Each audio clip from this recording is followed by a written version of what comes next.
Grammar Girl here. I'm Mignon Fogarty, and I'm here today with Natalie Schilling, forensic linguist and professor emerita of linguistics at Georgetown University. Natalie, welcome to the Grammar Girl podcast.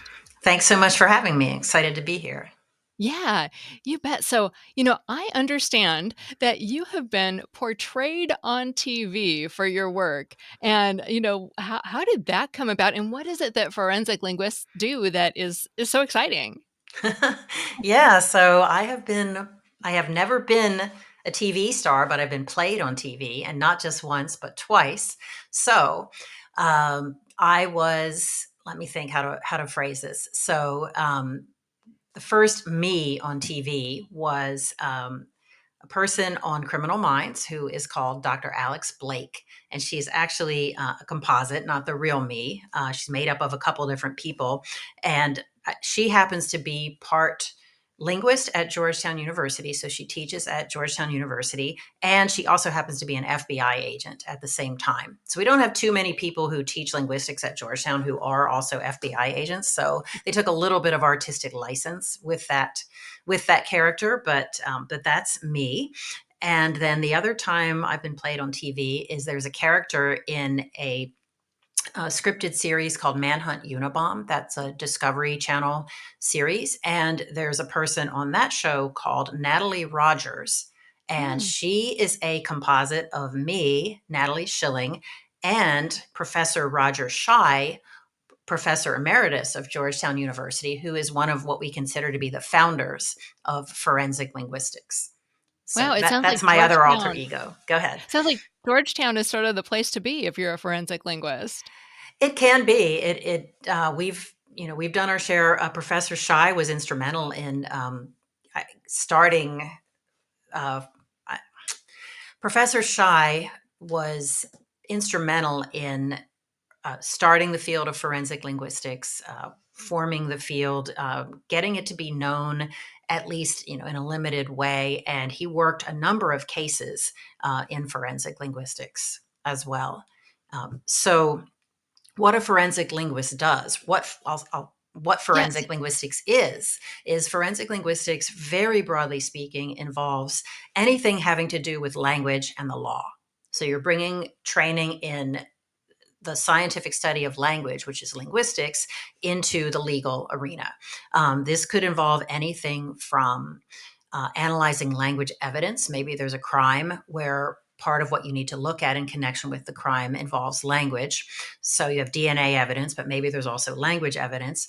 Other areas that linguists might work with the law could involve issues in courtroom interaction. So, for example, courtroom interpreting, that sort of thing.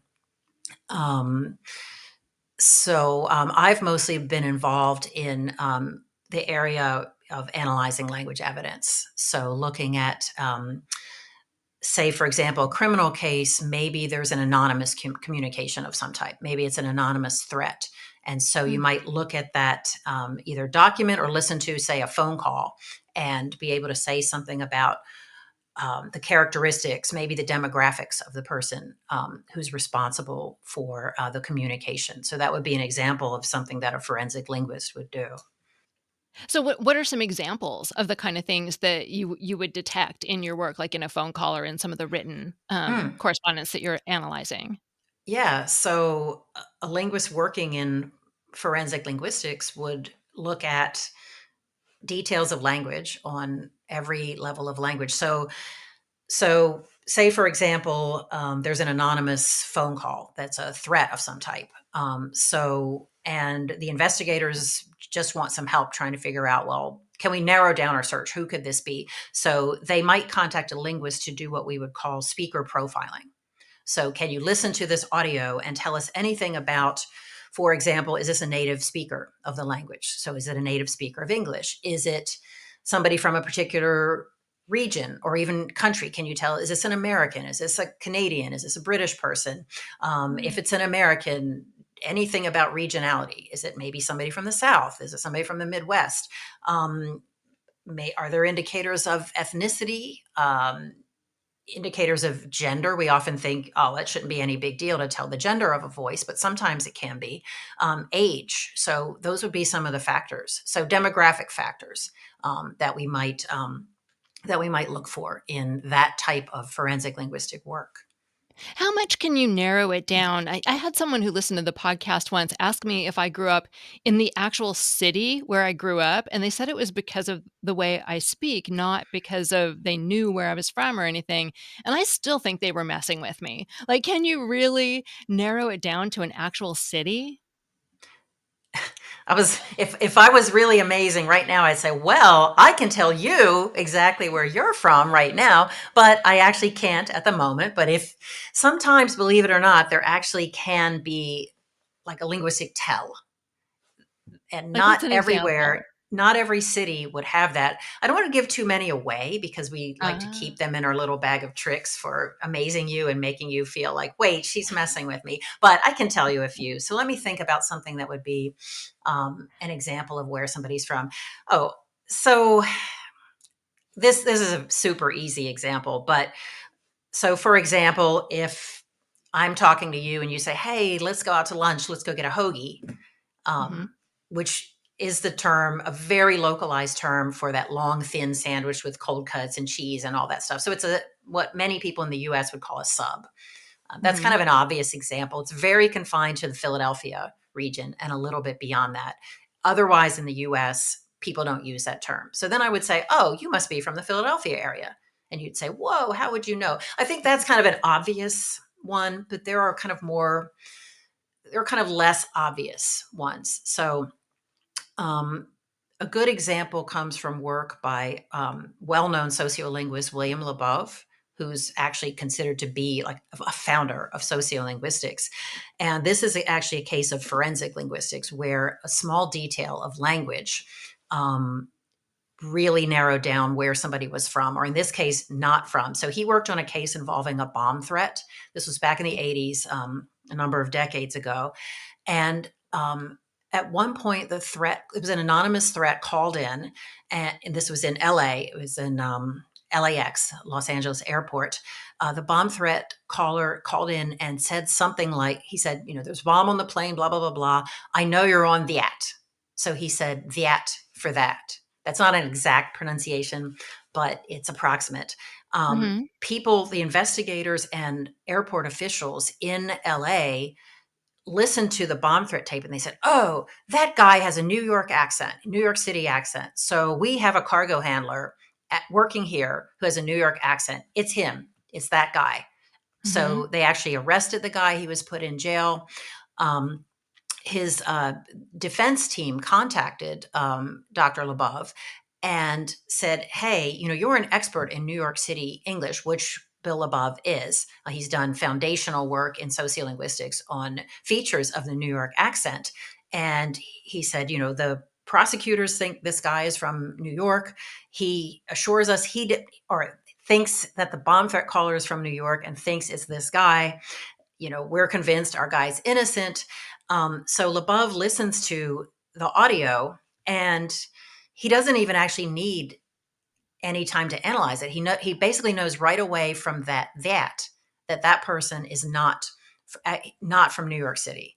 And it's actually a very subtle detail because in New York City English at the time, um, there is a pronunciation like that. Like somebody might say bag for bag, but Mm. in New York, that "eh" for "ah" is not pronounced that way before T sounds, like in that. Uh, So that's a oh. really subtle pattern. And in that case, it was enough for Labov to go into court and to testify in front of the judge and say, look, here are the patterns of New York City English. Here are patterns of other Englishes on the East Coast where "yeah" works differently. This guy who's from New York City is not your bomb threat caller. You need to look for somebody else. And so it actually worked to get this guy out of prison. So Wow, I just got yeah, chills. yeah. It's a powerful example, and that happens. I mean, that sort of thing I've been involved in as well, where it's involved looking at sometimes obvious features of language. Oh, I know that person has to be from Philadelphia because they said hoagie. Sometimes it's something less obvious. And these less obvious features can come into play when people are attempting to disguise their language. So if you're Mm. disguising yourself, you might say you wanted to fake an accent because you're calling in a threat and you want to make sure people don't know it's you. You might be able to mimic a few more obvious features, but you're not likely to be able to fake, well, I'm going to pretend I'm somebody not from New York, so I'm going to say that in the wrong place. That's people aren't going to have that level of awareness about their language to be able to do that. 'Cause there's so many little subtle things. Are Right. there grammatical, like, are there sentence structure tells too that you look for? Or that can be Um, a sign of something? sure. So maybe there would be say a note that somebody wrote in connection with a crime. I don't know, maybe a ransom note in a kidnapping or something like this. um, Maybe somebody writes something something something needs washed, or an Mm. example like that, where that's a feature that is found in certain areas of the US instead of needs to be washed or needs washing. It's found in certain areas of the US but not others. And so that could be a clue. So a subtle feature of dialect variation where people aren't even aware that they're doing it. So you'd think, well, why would a bad guy who's writing a ransom note put something so obvious in it like that that localizes him? And the reason could be, well, you don't even realize it's a local pronunciation. You grew up saying it, all your friends grew up saying it. And so you just think everybody does it. I remember being surprised as a linguist when I realized that saying something like, whoa, anymore, there's really a lot of traffic around here. I remember learning in graduate school that that's a dialect feature. That's a regional dialect feature. And I said, no way. That's just regular talk. How else would you make the sentence anymore? There's a lot of traffic, which means something like nowadays there's a lot of traffic. And, you would think somebody who's immersed in the study of linguistics wouldn't be surprised by something like that. But so you can imagine how somebody who's trying to cover their tracks and write a nefarious communication, something can actually leak through. So it could be a grammatical feature, most definitely. And in terms of forensic linguistics, it doesn't only involve audio data, it also involves written data. So questions of author profiling. Hey, we've got this anonymous note. Where might the person be from? And also author identification, or what we often call authorship attribution. So we have a communication, we have three suspects. Can you help us assess which of the three suspects it might be? And of course you're going to look at grammar among other features, because your pronunciation channel isn't going to be there in the written communication. I guess some pronunciation feature could sort of be evident in the spelling, but it's not going to be as likely. Yeah. I'm curious how much of the work you do is audio versus written. You've talked about both. Yeah, I've done some of both. So I've been involved in speaker profiling, speaker identification, author profiling, and author identification. It feels like nowadays maybe there's more on the written side. I mean, there's an awful lot of, as you well know, there's an awful lot of internet communication, social media communication, text messages, all these things where it seems like just more and more people are communicating more in written form than spoken form. And unfortunately, criminal communications are moving that way too. There are unfortunately lots of problematic communications that come to investigators and come to law enforcement in written form. Yeah. I'm curious how much of someone's writing you need to look at to be, when you've got the 3 people and you're trying to decide which one it is, how much of their other writing do you have to look at to make a determination? That is a great question. One of the biggest challenges in doing forensic linguistics is how much language do you need? How much linguistic data do you need? And in forensic linguistics, almost always the data is very short. There's not much. It's rare that you would get, you're not going to get except in one very bizarre case, you're not going to get a ransom note that's pages and pages long. So there's no set answer. The more data you have, the better. But very often, especially for the problematic communication, it's probably going to be short. A threat will be short. A you know a defamation or something like that will be short. A ransom note would be short. But the comparison communications, maybe you can get some more. Maybe the person is a prolific blogger or something like this, and you would be able to get more data. The more you have, you know usually the more convincing, the more firm your analysis and your conclusions can be.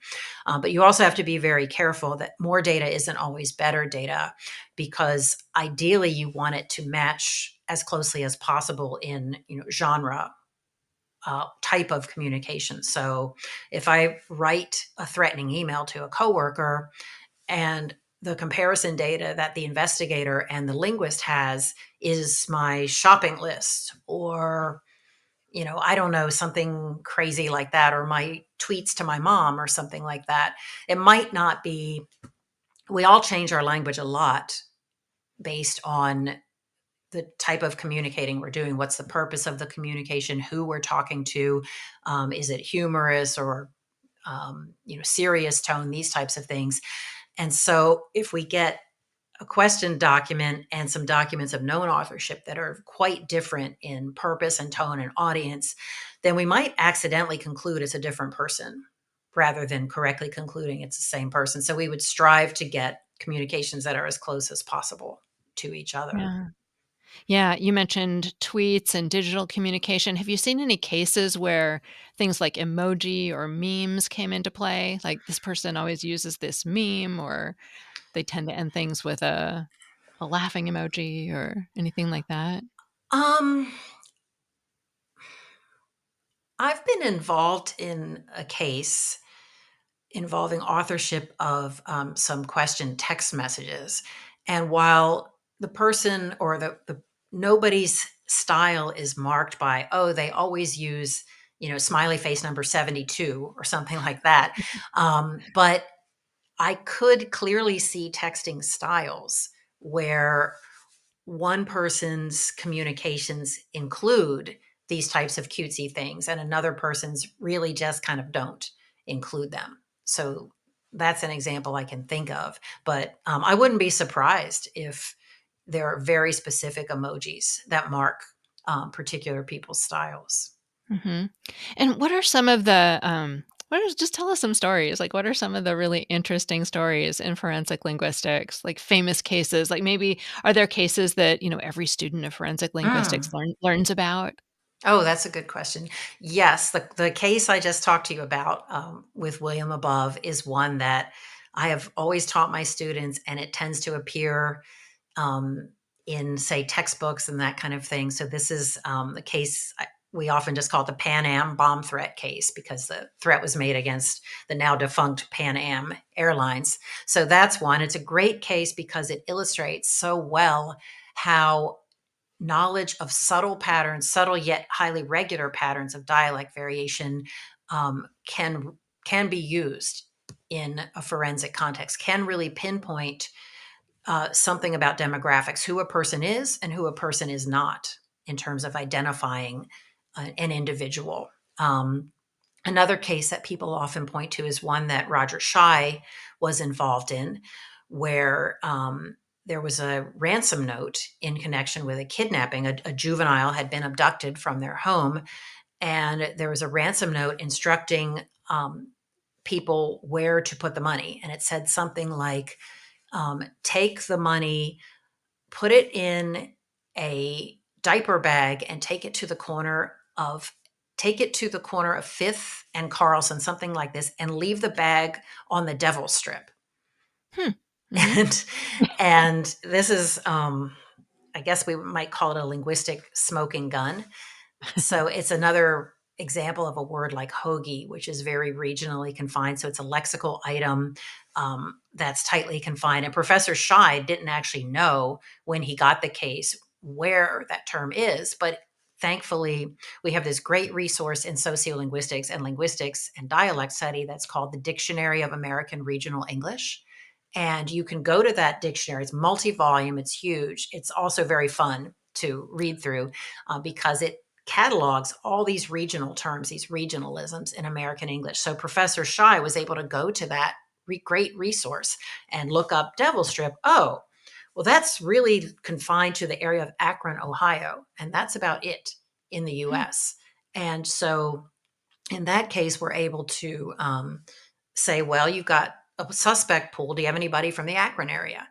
And also in that case, it was a weird letter because, something diaper bag, but there were also these misspellings like can't, cop was KOP, Hmm. daughter was something like DOTTER.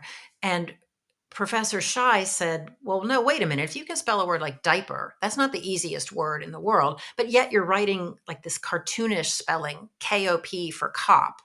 He's like, no, it's just somebody who's disguising themselves. They're trying to appear like a, kind of low literacy author. But I think they're actually somebody with a higher education level. And it turns out that to be the case as well. That yes, it was somebody with, more education who was attempting to dumb down the communication. Interesting. And you talked about generally not having a lot to work with, and it made me think of the Unibomber case because there was Mhm. like a long manifesto. Can you talk about that case? Um, Yes, it is a long and involved case, and there are so many ins and outs and so many details. But yes, essentially, it involved a serial bomber who was active in the U.S. For many, many years. Um, who, along with the improvised explosive devices that he would send to people, he caused he did kill several people with his bombs. It was very serious, horrible crime. So he would send these devices that he built himself to people, and along with them would be notes, would be communications to the people. He also sent some letters to other people, warning or threatening with violence. And among his communications, in addition, he wrote what is nowadays called the Unabomber's Manifesto. It was a long 50 something page document in which he outlined his grievances against the world. In particular, he was very anti technology. He didn't like universities and professors. He spoke out against the increasing uh, prevalence of computers and the development of computational technology, very interestingly. And he wrote this long manifesto and he mailed it back in the day when you had to physically go, buy envelopes, put stamps on things, go to the post office. He mailed it to several media outlets and said, hey, if you publish this long document, um, I'll stop bombing in order to kill people. He also said, I reserve the right to keep bombing to destroy property, but I won't kill anybody. Yeah, yeah, I won't kill anybody if you if you publish this. And this is something that the media outlets really wrestled with. Meanwhile, there's an ongoing FBI investigation. Who is this bomber who's mailing these packages to different states across the U.S.? That's why it's a federal case because he's working all over the U.S. What clues do we have? They tried some before this long document was sent to media outlets. Um, the FBI tried some linguistic profiling. Okay, we have these letters that came with bombs. What can we say about the person based on these communications? Once the manifesto came to light, once the media outlets alerted the FBI, hey, we've got this document, then that gives us a lot more communication that we can, try to figure out. Are there some clues as to where this person might be from? Is he from the US? Where in the US? What else about him can we tell?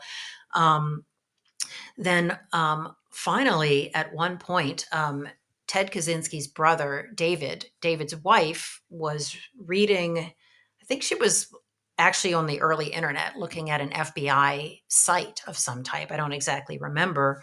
But she was reading this manifesto and she said, David, she said to her husband, who was Ted's brother, she said, this is your brother. Mhm. So she thought she recognized the language. David looked at it as well and agreed. Said, "Yeah, I'm afraid this really may be Ted." So David contacted the FBI, And the Kaczynski family then began turning over documents that Ted Kaczynski was known to have written, so letters that he had written to his family. He was a very prolific writer. He wrote a ton of letters, including many, many letters to his brother, David. And they gave these documents to the FBI. So the case initially involved author profiling. We have these anonymous documents. We have some letters that were attached to bombs. We have a long manifesto. What can we say about the person who wrote them from any linguistic indicators? And interestingly, Roger Shy was also involved in that case. And he gave an opinion. He looked at some spellings, for example. So uh, installment, INSTALMENT, with one L instead of two. Um, a couple other spellings with one L instead of two. License.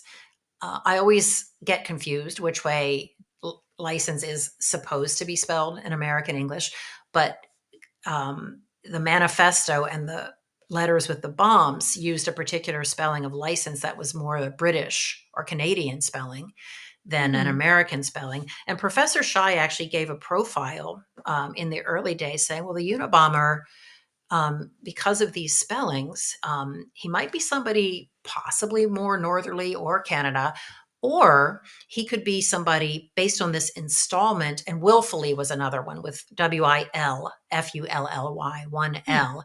He said, you know what? These spellings come from the Chicago Tribune style guide of a particular time period, I think like 50s and 60s.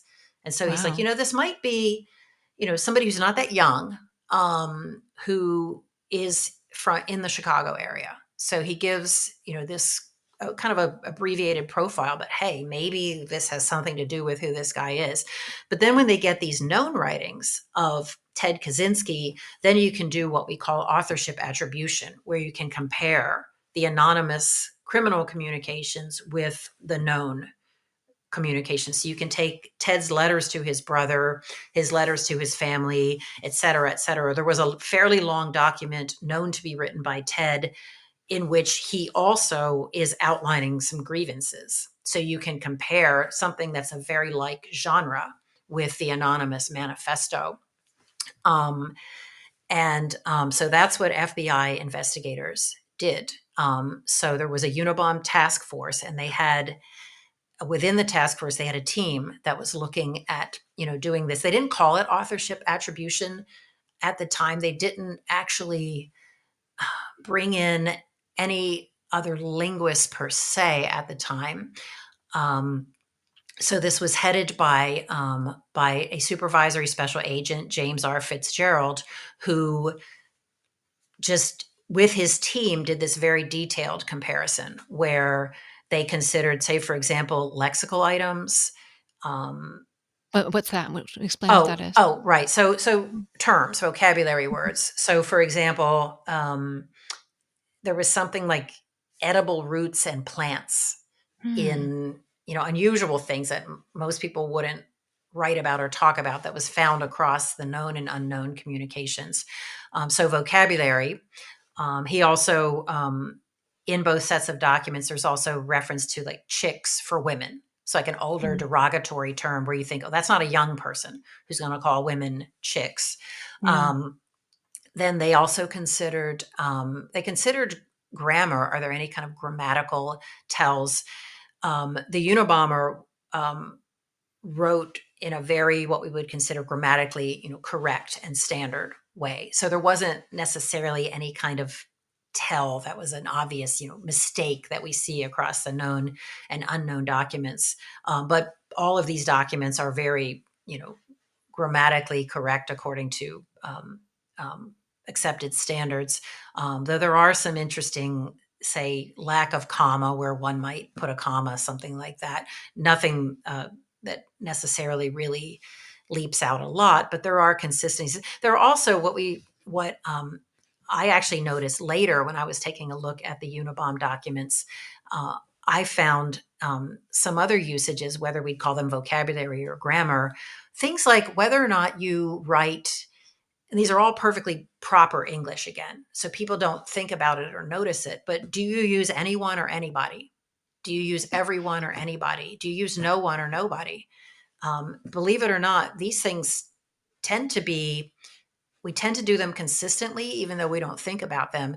And they do have a little bit of a regional aspect to them. So you Hmm. can actually look at these features that really fly under the radar. And so if somebody's trying to mask who they are, they wouldn't necessarily notice. So I found some interesting consistencies in that regard across the sets of documents. Um, the main thing in the Unibomb case that was the linguistic smoking gun. There isn't always one, rarely is there one.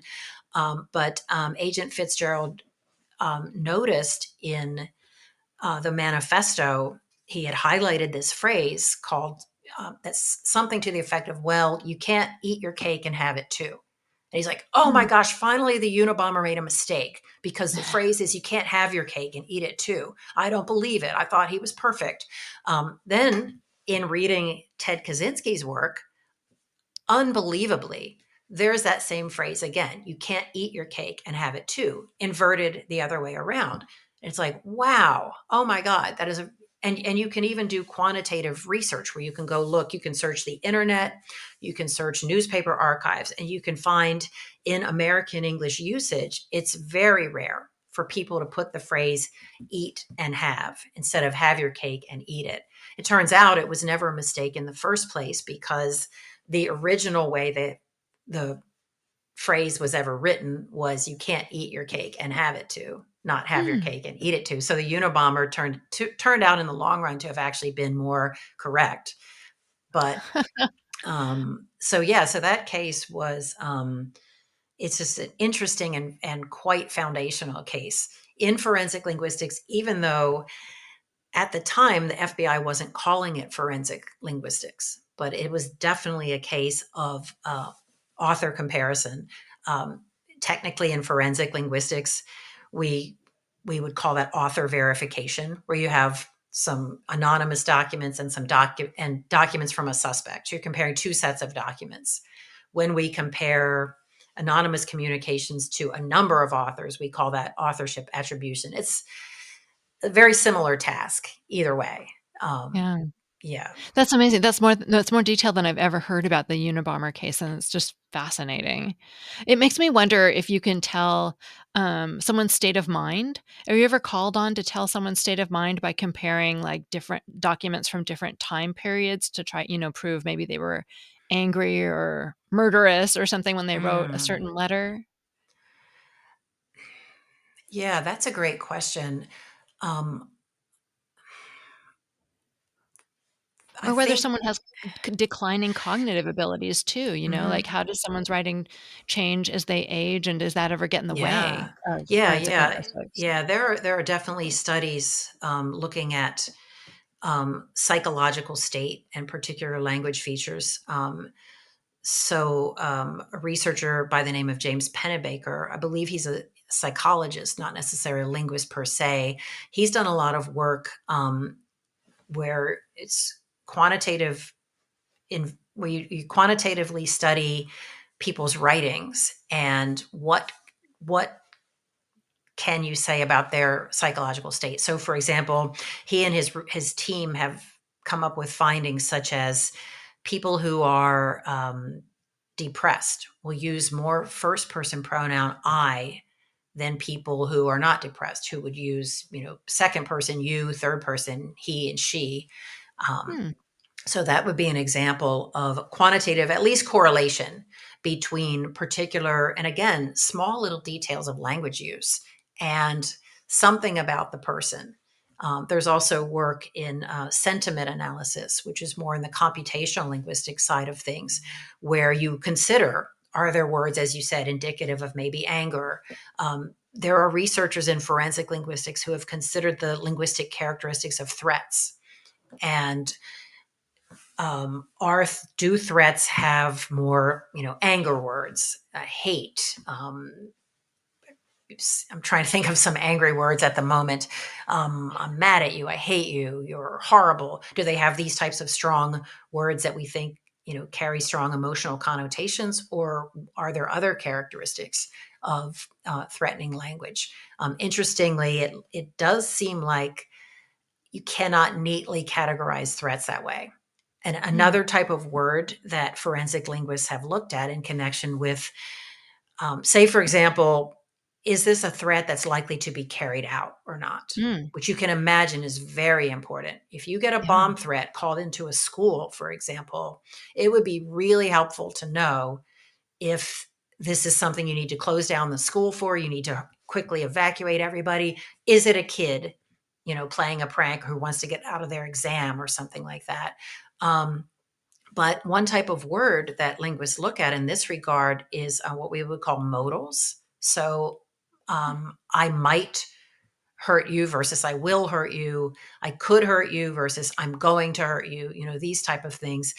Um, it's not a clear cut picture whether a person who really is going to carry out a threat uses sort of stronger rather than weaker language. I will do this versus I'm considering this, or I might do it, or if you don't do this, I might do that. So it's kind of a mixed bag. And it turns out that threateners actually use a mix of strong and weak language because I guess like all of us, communicating involves kind of a balancing. So many threateners want something, you know what I mean? So they're making a demand. And so you might include softening language in addition to your more harsh language if you want your demand met. So you might Mhm, not just say, I insist this, this, and this. You might say, well, if you would do this, then I could do that. That sort of negotiation. mhm. It made me think of the Unibomber with type of bombing negotiations. Yeah, yeah. Yeah. Yeah, well, this is just fascinating. Thank you so much. We're gonna wrap up the main section, but if you're a Grammarpalooza subscriber, we're gonna continue the discussion and talk about a very strange disappearance Natalie worked on that she calls the case of the mystery dialect. It's just fascinating. So if you're a subscriber, definitely look for the bonus in your feed. But Natalie Schilling, forensic linguist, what would you like to tell people about, where to find you if they're interested in more of your work or hiring you or something like that? Oh, thanks so much. Yeah, please look for me on LinkedIn. You can find me there, and that's where my current up to date info mostly resides. Great. Natalie Schilling, forensic linguist. Thank Thank you. you. Thank you.